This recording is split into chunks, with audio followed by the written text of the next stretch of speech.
nini kuhusu kuwa mashahidi wa Mungu? Isaya 44 fungu la 8, msiogope wala msifanye hofu.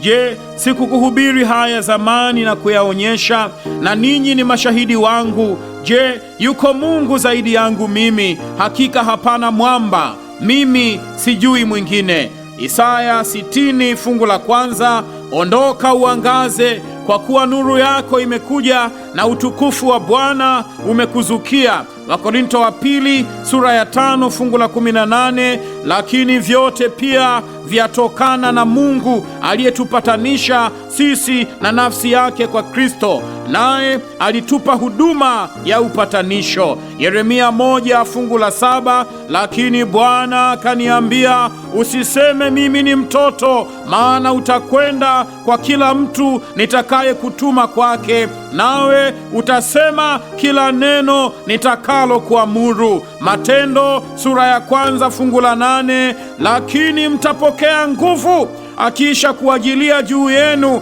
Roho Mtakatifu, nanyi mtakuwa mashahidi wangu katika Yerusalemu na katika Uyahudi wote na Samaria na hata mwisho wa nchi. Petro wa kwanza 2:9, bali ninyi ni mzao mteule, ukuhani wa kifalme, taifa takatifu, watu wa milki ya Mungu, mpate kuzitangaza fadhili zake yeye aliyewaita mtoke gizani mkaingie katika nuru yake ya ajabu. Imefika saa ya